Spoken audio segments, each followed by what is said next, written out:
ಎಲ್ರಿಗೂ ನಮಸ್ಕಾರ. ಸ್ಯಾಟಿಸ್ಫ್ಯಾಕ್ಷನ್ಗೆ ನಿಮ್ಮೆಲ್ಲರಿಗೂ ಸ್ವಾಗತ, ವೆಲ್ಕಮ್. ಇವತ್ತಿನ ಟಾಪಿಕ್ಕು ಮಾತು ಬಲ್ಲವನಿಗೆ ಜಗಳವಿಲ್ಲ. ನೀವು ಕೇಳಿರ್ಬೋದು, ಊಟ ಬಲ್ಲವನಿಗೆ ರೋಗವಿಲ್ಲ, ಮಾತು ಬಲ್ಲವನಿಗೆ ಜಗಳವಿಲ್ಲ ಅಂತ.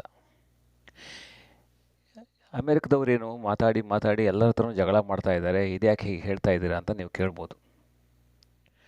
ನಾನು ಈ ದೇಶಕ್ಕೆ ಬಂದಾಗಲಿಂದನೂ ಒಂದು ವಿಷಯವನ್ನು ಗಮನಿಸ್ಕೊಂಡು ಬಂದಿದ್ದೇನೆ. ಆರ್ಟಿಕ್ಯುಲೇಷನ್ ಅನ್ನೋ ವಿಚಾರಕ್ಕೆ ಬಂದಾಗ ಅವ್ರ ಮನಸ್ಸಿನಲ್ಲಿ ಇರೋದನ್ನು ಅಚ್ಚುಕಟ್ಟಾಗಿ, ಬಿಡಿಬಿಡಿಯಾಗಿ, ವಿವರವಾಗಿ ತಿಳಿ ಹೇಳೋ ಒಂದು ಸ್ಥಿತಿಯನ್ನು ಗಮನಿಸಿದಾಗ ಅಮೇರಿಕನ್ಸ್ ಮೊದಲು ಅನಿಸುತ್ತೆ. ಬೇರೆ ಯಾವುದೇ ದೇಶದಲ್ಲೂ ಕೂಡ ನಿಮಗೆ ಈ ಮಟ್ಟಿನ ಒಂದು ಆರ್ಟಿಕ್ಯುಲೇಷನ್ ನಿಮಗೆ ಸಿಗಲಾರದು. ನೀವು ಶಾಲೆಯ ಮಕ್ಕಳನ್ನು ಕೇಳಿ ಅಥವಾ ಕಾಲೇಜಿಗೆ ಹೋಗೋ ವಿದ್ಯಾರ್ಥಿಗಳನ್ನು ಕೇಳಿ, ಅಲ್ಲಿ ಇಲ್ಲಿ ಕೆಲಸ ಮಾಡೋ ಪ್ರೊಫೆಷನಲ್ಸ್ ಕೇಳಿ, ನೀವು ಪೊಲಿಟಿಷಿಯನ್ಸ್ ಮಾತಾಡೋದನ್ನು ಕೇಳಿ, ಯಾರೇ ಮಾತಾಡಿದ್ರು ಅವರವರ ರಂಗದಲ್ಲಿ ಅವರವರು ಪರಿಣಿತರಂತೆ ಚೆನ್ನಾಗಿ ಮಾತಾಡ್ತಾರೆ. ಅಂದರೆ ಅವರ ಚಾಯ್ಸ್ ಆಫ್ ವರ್ಡ್ಸ್, ಒಂದು ಎಂಟೈರ್ ಆರ್ಟಿಕ್ಯುಲೇಷನ್ ಏನಿದೆ, ಮಾತಾಡಿದ್ರೆ ಹೀಗೆ ಮಾತಾಡಬೇಕಪ್ಪ ಅನ್ನೋ ಹಾಗೆ ಮಾತಾಡ್ತಾರೆ. ನಮ್ಮ ಆಫೀಸ್ಗಳಲ್ಲೂ ಹೀಗೇ. ನಾವು ಮೊದಲಿಗೆ ಬಂದಾಗ ಯಾವುದೋ ಒಂದು ಮೀಟಿಂಗ್ನಲ್ಲಿ ಸ್ಟೇಟಸ್ ಏನಾದರೂ ಕೇಳಿದ್ರೆ we're almost all the time up to the point, ಹೀಗಿದೆ, ಹೀಗಾಯಿತು, ಹೀಗಾಗುತ್ತೆ ಅಂತ ಹೇಳಿ ಬಿಟ್ಬಿಡ್ತಿದ್ವಿ. ಅದರಲ್ಲಿ ಒಂದು ಸ್ಟೋರಿ ಟೆಲ್ಲಿಂಗ್ ಇರಲಿಲ್ಲ, ಒಂದು ಚೆಂದನಾದ ಒಂದು ಪ್ರೆಸೆಂಟೇಷನ್ ಇರಲಿಲ್ಲ. ಮೋರ್ ಓವರ್, ಈ ಚಾಯ್ಸ್ ಆಫ್ ವರ್ಡ್ಸ್ ಏನಿದೆ ಭಾಳ ಲಿಮಿಟೆಡ್ ಆಗಿರ್ತಿತ್ತು ಆಗಿನ ಕಾಲದಲ್ಲಿ. ಅದೇ ನೀವು ಇಲ್ಲಿ ಸ್ಥಳೀಯರ ಜೊತೆ ಕೆಲಸ ಮಾಡ್ತಾ ಅಮೇರಿಕದಲ್ಲಿ ಹೇಗೆ ಅವರು ಕಮ್ಯುನಿಕೇಟ್ ಮಾಡ್ತಾರೆ, ಹೇಗೆ ಅವರು ಸಂವಹನ ಮಾಡ್ತಾರೆ, ಯಾವ್ಯಾವ ವರ್ಡನ್ನು ಎಲ್ಲಿ ಉಪಯೋಗಿಸ್ತಾರೆ, ಅದು ಚಾಟ್ ಇರ್ಬೋದು, ಇಮೇಲ್ ಇರ್ಬೋದು, ಫೋನ್ ಕಾಲ್ ಇರ್ಬೋದು, ಅಥವಾ ಇನ್ ಪರ್ಸನ್ ಮೀಟಿಂಗ್ ಇರ್ಬೋದು, ಅವರ ಒಂದು ಬಿಹೇವಿಯರ್ ಇನ್ ಟರ್ಮ್ಸ್ ಆಫ್ ಕಮ್ಯುನಿಕೇಷನನ್ನು ಅಬ್ಸರ್ವ್ ಮಾಡಿದ್ರೆ it comes like a full package. Emotions ಇರುತ್ತೆ, ಪರ್ಟಿಕ್ಯುಲರ್ ಚಾಯ್ಸ್ ಆಫ್ ವರ್ಡ್ಸ್ ಇರುತ್ತೆ, ಆಮೇಲೆ ಸ್ಪೆಸಿಫಿಕ್ ಎಕ್ಸಾಕ್ಟ್ ವರ್ಡ್ಸ್ ಆಗಿ ಬಳಸ್ತಾರೆ. ನಮ್ಮ ಥರ ದಟ್ ಥಿಂಗ್ ದಿಸ್ ಥಿಂಗ್ ಅಂತ ಹೇಳೋ ಒಂದು ಕೆಟ್ಟ ಪರಿಸ್ಥಿತಿಗೆ ಹೋಗಲ್ಲ. ಆವಾಗ ನಾನು ಭಾಳ ಯೋಚನೆ ಮಾಡಿದ್ದೀನಿ, ಯಾಕೆ ಹೀಗಾಯಿತು, ಯಾಕೆ ಹೀಗಾಗತ್ತೆ ಅಂತ. It all goes back to ಅವರವರ ಅಪ್ಬ್ರಿಂಗಿಂಗ್, ಆಮೇಲೆ at the same time country as a whole ಹೇಗೆ ಒಂದು ಕಮ್ಯುನಿಕೇಷನ್ಗೆ ಪ್ರಯಾರಿಟಿ ಕೊಡುತ್ತೆ, ಸ್ಕೂಲು ಕಾಲೇಜುಗಳಿಂದ ಹಿಡಿದು ಕೆಲಸದವರೆಗೆ. ಈಗೆಲ್ಲ ಭಾರತದಲ್ಲಿ ಪರಿಸ್ಥಿತಿ ಬದಲಾಗಿರ್ಬೋದು, ಆದರೆ ನಾವು ಕಾಲೇಜಿಗೆ ಹೋಗಿ ಡಿಗ್ರಿ ತಗೊಳ್ಳೋ ಹೊತ್ತಿಗೆ ಯಾವುದೇ ಟೆಕ್ನಿಕಲ್ ಕ್ವಶನ್ ಕೊಟ್ಟರು ಅದ್ರ ಬಗ್ಗೆ ನಾವು ಬರೀತಿದ್ವಿ. ಆದರೆ ವೈವಾ ಓಸ್ ಅಂತ ಏನು ಬರ್ತಿತ್ತು, ಇಂಟರ್ವ್ಯೂ ಅಂತ ಬರ್ತಿತ್ತು, ಅದ್ರ ಬಗ್ಗೆ ಏನಾದರೂ ಕೇಳಿದ್ರೆ ನಮಗೆ ಕೈಕಾಲು ನಡ್ಕ ಬರ್ತಾಯಿತ್ತು. ನಾವು ಡಿಗ್ರಿ ಮುಗಿಸ್ಕೊಂಡು ಹೊರಗಡೆ ಬರೋ ಹೊತ್ತಿನಲ್ಲಿ ಯಾವುದೋ ಒಂದು ಪಬ್ಲಿಕ್ ಸ್ಪೀಕಿಂಗ್ನಲ್ಲಿ ಒಂದು ಟಾಪಿಕ್ ಬಗ್ಗೆ ಇಂಗ್ಲೀಷ್ನಲ್ಲಿ ಮಾತಾಡಿ ಅಂದರೆ ಸಾಕು, ತುಂಬ ಜನ ಹೆದರೋರು. ಈಗ ಪರಿಸ್ಥಿತಿ ಬದಲಾಗಿದೆ ಅಂತ ಅಂದ್ಕೊಂಡಿದ್ದೀನಿ. ಯಾಕಂದರೆ ಇತ್ತೀಚೆಗೆ ಹೊಸದಾಗಿ ಬರೋ ಗ್ರ್ಯಾಜುಯೇಟ್ಸ್ ಏನಿದ್ದಾರೆ, ಅಥವಾ ಈ ಕಂಪ್ಯೂಟರ್ ಸೈನ್ಸ್ ಫೀಲ್ಡಲ್ಲಿ ಅಥವಾ ಮತ್ತೊಂದು ಫೀಲ್ಡ್ನಲ್ಲಿ ಯಾರು ಇಂಡಿಯಾದಿಂದ ಹೊರಗಡೆ ಬರ್ತಾರೆ, ಅಥವಾ ಇಂಡಿಯಾದಲ್ಲೇ ಕೆಲಸ ಮಾಡೋರು ಕೂಡ ನಿರರ್ಗಳವಾಗಿ ಚೆನ್ನಾಗಿ ಮಾತಾಡ್ತಾರೆ ಅಂತ ಹೇಳಬೇಕು. ಆದರೆ 20-25 ವರ್ಷದ ಹಿಂದೆ ಆ ಥರ ಸ್ಥಿತಿ ಇರಲಿಲ್ಲ.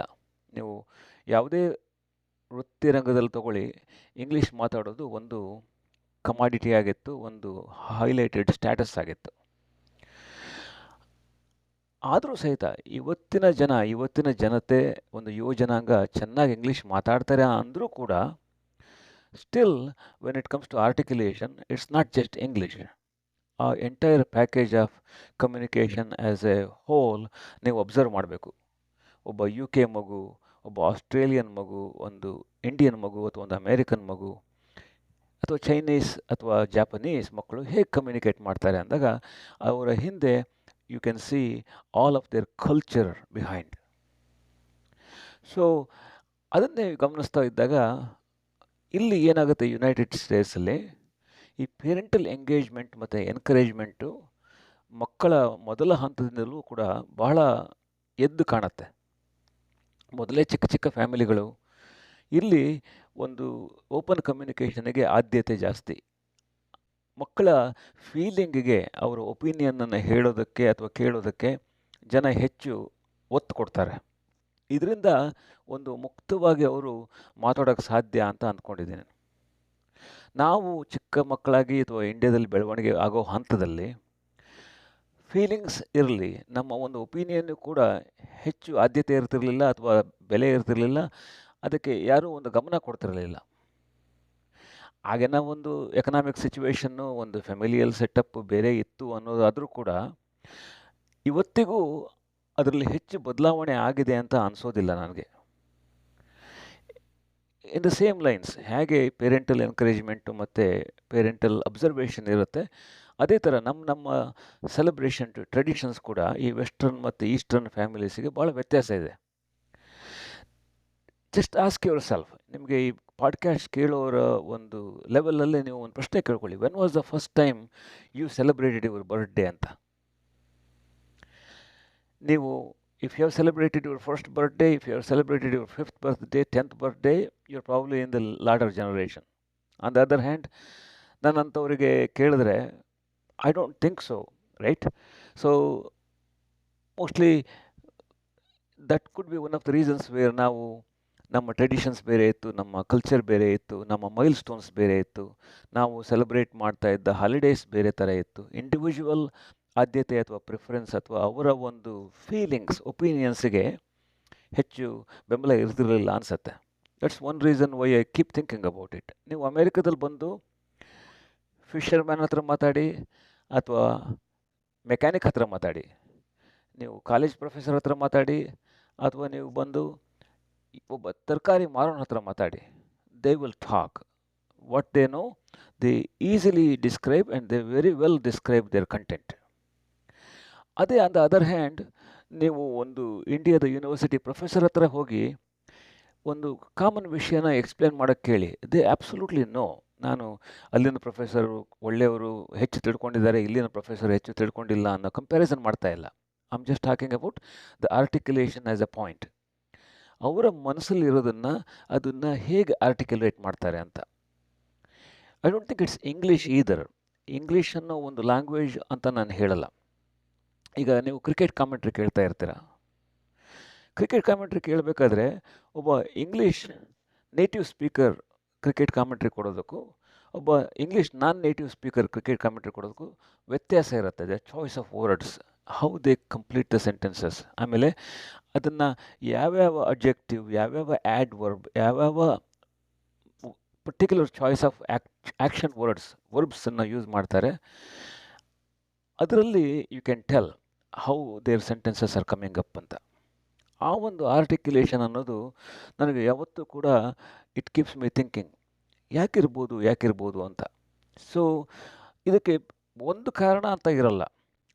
ಅವರವರು ನಡೆದು ಬಂದ ಹಾದಿ ಇರ್ಬೋದು, ಎಜುಕೇಷನ್ ಸಿಸ್ಟಮ್ ಇರ್ಬೋದು, ಕಲ್ಚರಲ್ ಎಕ್ಸ್ಪೋಜರ್ ಇರ್ಬೋದು, ಆಮೇಲೆ ಮೋರ್ ಇಂಪಾರ್ಟೆಂಟ್ಲಿ ಒಂದು overall community as a whole ಹೇಗೆ ಜನರು ಎನ್ಕರೇಜ್ ಮಾಡ್ತಾರೆ ಒಂದು ಮಗುನ ಅಥವಾ ವಿದ್ಯಾರ್ಥಿನ, ಒಂದು ಸ್ಟೂಡೆಂಟನ್ನು to be able to give a presentation ಅಂತ. ನಿಮಗೆ ಪ್ರಶ್ನೆ ಕೇಳ್ಕೊಳ್ಳಿ, when was the first time you ever did a presentation in a public setup ಅಂತ. ಭಾಳ ಕಡಿಮೆ. You could finish 10th grade, you can finish 2nd PUC, you can finish degree. ಒಂದೂ ಕೂಡ presentation ಮಾಡದೆ ಆಗಿನ ಕಾಲದಲ್ಲಿ ನಾವು ಪಾಸ್ ಆಗ್ತಾ ಇದ್ವಿ ಅಲ್ವಾ. ಆನ್ ದ ಅದರ್ ಹ್ಯಾಂಡ್, ಮಕ್ಕಳಿಗೆ ಮೊದಲಿಂದಲೂ ಸೈನ್ಸ್ ಫೇರು ಅದು ಇದು ಅಂತ ಕೊಟ್ಟು, ಏನೋ ಒಂದು ಸ್ಲೈಡ್ ಕೊಟ್ಟು ಅಥವಾ ಏನೋ ಒಂದು ಪೋಸ್ಟರ್ ಕೊಟ್ಟು ಇದನ್ನು ಎಕ್ಸ್ಪ್ಲೈನ್ ಮಾಡು ಅಂತ ಹೇಳಿದಾಗ, that kind of encourages that communication, choice of words, ಆಮೇಲೆ ಪರ್ಟಿಕ್ಯುಲರ್ ಸೆಟ್ ಆಫ್ ಸೆಂಟೆನ್ಸಸ್. ಅದನ್ನು ಅದನ್ನು ಹೇಳೋ ರೀತಿನಲ್ಲಿ ಹೇಳಿದಾಗ ಅದಕ್ಕೊಂದು ಚೆಂದ ಇರುತ್ತೆ. ಈಗ I hope things have changed. ಈಗ ಹೊಸದಾಗಿ ಬರೋ ಇಂಡಿಯನ್ ಎಂಪ್ಲಾಯೀಸ್ ನಮ್ಮ ಜೊತೆಗೆ ಏನು ಕೆಲಸ ಮಾಡ್ತಾರೆ, ಅವರಿಗೆ ನಮ್ಮ ಥರ ಇದ್ದ ಇಂಗ್ಲೀಷ್ ಕಮ್ಯುನಿಕೇಷನ್ ಸಮಸ್ಯೆ ಇಲ್ಲ. But on the other hand, Americans ಜೊತೆ ಕೆಲಸ ಮಾಡ್ತಾ ಅವರು still they use the Indian English. ಅದರಲ್ಲಿ ತಪ್ಪು ಅಂತ ಏನೂ ಇಲ್ಲ. The way they talk their Indian language, ಅದೇ ಥರ ಇಂಗ್ಲೀಷ್ನ ಉಪಯೋಗಿಸ್ತಾರೆ. ಸೊ ಅವ್ರ ಹತ್ರನೂ ಯಾವುದಾದ್ರು ಒಂದು ಎಕ್ಸ್ಪ್ಲನೇಷನ್ ಕೇಳಿದಾಗ, ಕ್ಯಾನ್ ಯು ಎಕ್ಸ್ಪ್ಲೇನ್ ದಿಸ್ ಅಂತ ಕೇಳಿದಾಗ, they still fall into that unarticulate category of people ಅಂತ ಅನ್ನೋದು ನನ್ನ ಅನುಭವ.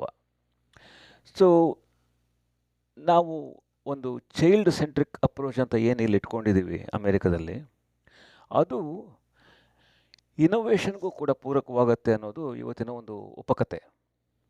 ಈ ಒಂದು ವ್ಯವಸ್ಥಿತವಾದ ಸೊಸೈಟಿನಲ್ಲಿ we can be cookie cutter engineers, cookie cutter doctors. ಆದರೆ ಒಂದು ಫ್ರೀ ಸೊಸೈಟಿನಲ್ಲಿ ತುಂಬ ರಿಸ್ಕ್ ತಗೊಳ್ಳೋ ಒಂದು ಮೈಂಡ್ಸೆಟ್ ಇದ್ದಾಗ we can expect some innovation ಅಂತ.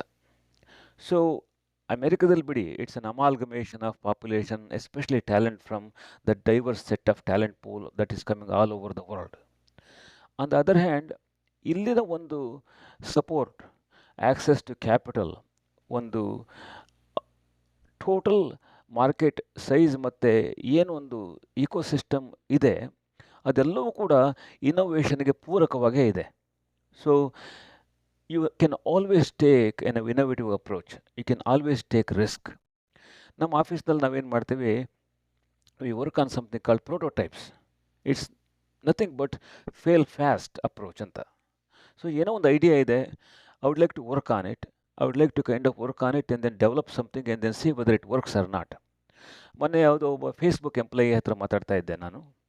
ಅವರಲ್ಲಿ ಈ ಥರ ಮಲ್ಟಿಪಲ್ ಪ್ರಾಜೆಕ್ಟ್ಸ್ ಗ್ರೂಪ್ ಸೈಮಲ್ಟೇನಿಯಸ್ ಆಗಿ ಕೆಲಸ ಮಾಡುತ್ತೆ. ಸೊ ಫಾರ್ ಎಕ್ಸಾಂಪಲ್, ನೀವು ಒಂದು 100 ಪ್ರಾಡಕ್ಟ್ ಗ್ರೂಪನ್ನು ಪ್ಯಾರಲಲ್ ಆಗಿ ಕೊಟ್ಟು ಕೆಲಸ ಮಾಡೋಕ್ಕೆ ಹೇಳಿದಾಗ ಕೊನೆ ಪಕ್ಷ ಒಂದು 8-10 ಪ್ರಾಡಕ್ಟ್ಗಳಾದರೂ ಸಕ್ಸಸ್ಫುಲ್ ಆಗುತ್ತೆ. But at the same time ಆ ಪ್ರಾಡಕ್ಟ್ ಮಾಡಿ ಫೇಲ್ ಆಗ್ತಾರಲ್ಲ, ಅದನ್ನು ಫೇಲ್ಯೂರ್ ಅಂತ ಅವ್ರು ಕರೆಯಲ್ಲ. They honestly encourage the risk taking approach. ಇಂತಿಷ್ಟು ಕ್ಯಾಪಿಟಲ್ ಹೋಗುತ್ತೆ, ಇಂತಿಷ್ಟು ಎಕ್ಸ್ಪೆನ್ಸಸ್ ಹೋಗುತ್ತೆ, ಇಂತಿಷ್ಟು ಖರ್ಚಾಗುತ್ತೆ, ಗಿವ್ ಇಟ್ ಎ ಟ್ರೈ ಅನ್ನೋ ಒಂದು ಅಪ್ರೋಚ್ ಏನಿದೆ, that always fosters innovation, that always fosters kind of freedom of thinking. ಅದು ಬಿಟ್ಟು ನಿನ್ನ ಹತ್ರ ಇರೋದು ಇಷ್ಟೇ ದುಡ್ಡು, ಅದರಲ್ಲಿ ಏನು ಬೇಕಾದರೂ ಮಾಡ್ಕೋ ಅಂತ ಹೇಳಿದಾಗ that fellow will tend to be conservative, more or less not spending time and money and interest on innovation. ಈಗ ಒಂದು ಹೊಸ ಐಡಿಯಾ, ಒಂದು ಹೊಸ ಉತ್ಪನ್ನ, ಒಂದು ಹೊಸ ಪ್ರಾಡಕ್ಟ್ ಅಂತ ಬಂದಾಗ ಅಷ್ಟು ಸುಲಭವಾಗಿ ನಿಮಗೆ ಅದು ಕೈಗೆ ಒಲಿಯಲ್ಲ, ಭಾಳಷ್ಟು ಕಷ್ಟಪಡಬೇಕು. ಅದಕ್ಕೆ you should have that free thinking mind. ಅಯ್ಯೋ, ನಮ್ಮ ಹತ್ರ ಇರೋ ದುಡ್ಡೆಲ್ಲ ಖರ್ಚಾಗ್ತಾ ಇದೆ ಅಂತ ಅಂದಾಗ you may not have that freedom of thinking. So ಅದಕ್ಕೆ ಈ articulation goes hand in hand with innovation ಅನ್ನೋದಕ್ಕೆ ಈ ಮಾತು ಹೇಳಿದೆ. So back to today's topic. ಇದು just my observation in the last 25 years. ಅಮೇರಿಕದಲ್ಲಿ ಹೆಚ್ಚು ಚೆನ್ನಾಗಿ ಮಾತಾಡ್ತಾರೆ. ನೀವು ಒಬ್ಬ ಪಾಲಿಟಿಷಿಯನ್ ಇರ್ಬೋದು, ಸೆಲೆಬ್ರಿಟಿ ಇರ್ಬೋದು, ಒಬ್ಬ ಆರ್ಡಿನರಿ ಕಾಮನ್ ಮ್ಯಾನ್ ಇರ್ಬೋದು. Again, America is an amalgamation of people from all over the world.